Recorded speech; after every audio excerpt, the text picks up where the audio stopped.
Eu creo que se lle abrandou o corazón. Sí, verdade? Moita graza me fan aquí estas disputas familiares que non ten, pois, mal ningún, pero, bueno, pois, entreteñennos, non? Eu sempre penso, cando penso na familia, penso, ai, canta falta me faría ter tempo abondo para estar cas miñas aboas, verdade? Que se foron moi cedo, diredes vos, ai, esta que se me pon sentimental, pero é que li unha nova, dai dunha meniña que naceu en Lugo, que dende logo me fixo pois facer esta reflexión, non? Esa meniña é Emma, como dicimos, unha cativiña que naceu en Lugo, e ollo porque Emma vai a poder disfrutar da súa aboa, da súa bisaboa e da súa tataraboa. Isto, a día de hoxe, poucas veces se ve, 5 xeracións de mulleres, porque mirade, a aboa de Emma ten 33 anos, a bisaboa ten 54, e a tataraboa 91, así que, dende logo, Paula, Colos, onde a rolar a Emma, esta cativiña, non van a faltar.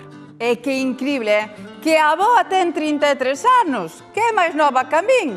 Quen contaba? Mirade, é unha familia cuns lazos moi fortes. De feito, a tataraboa, Encarnación, que ten 91 anos, cando se enterou de que esta nena viña en camiño, dixo, eu teño que xuntar forzas e aguantar e estar ben para collela no colo. Así que vamos a coñecer, como non, a esta familia de 5 xeracións de mulleres que sabemos que a franxa de idade é, vamos, abismal. Yanira, estamos aquí que eu creo que é mellor falar baixo, porque está tranquilísima, esta pequeniña, como se chama? Emma. E é a tua filla, non? Sí. Que tempo ten?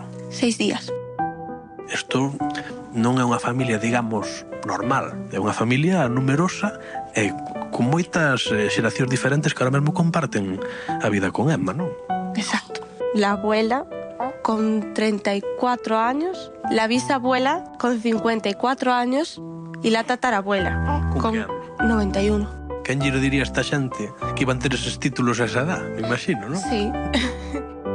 Lourdes, tú veches, imagino que a Yanira nova e ela, pois, pasoulle a mesma situación, non? Eu ela tuvena con 15 e ahora ela, bueno, repetí un pouco. Como a recibistes?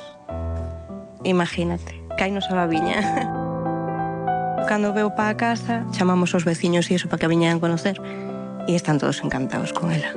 Basi, eres bisaboa. Como recibiches tú a cativa? Moi contenta. Ela é nova, pero é moi madura, entonces pode facer moi ben. Que particular unha familia así. Estamos falando de 5 xeracións diferentes de mulleres, cada familia é un mundo, pero hai veces que faltan persoas que non se viven e hoxe, pois todos tedes a sorte de convivir. En algún comentario que fixeron por aí, e digo, teño meus pais, 5 fillas, 9 netos, a bisneta, que máis podo pedir? Por da bisaboa, vamos ir ondela, pero temos tamén a tataraboa. Alguén dicir que coñece a tataraboa, eso Será que mellor está? Encarna, ahora que non nos ven así o resto da familia. Que pasou aquí? Nada. Nada. Tivemos unha nena preciosa, que é o máis grande, Tú cando a biche que dixache? que era moi bonita, e que me daba moita alegría.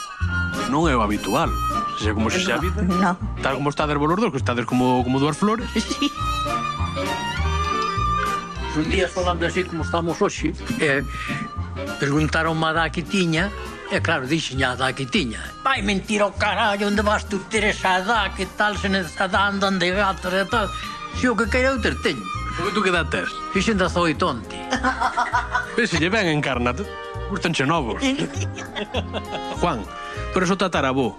Sí. Dicías antes, teño que aguantar as abuelas. Igual te teñen que aguantar a ti. No, sou moi bueniño.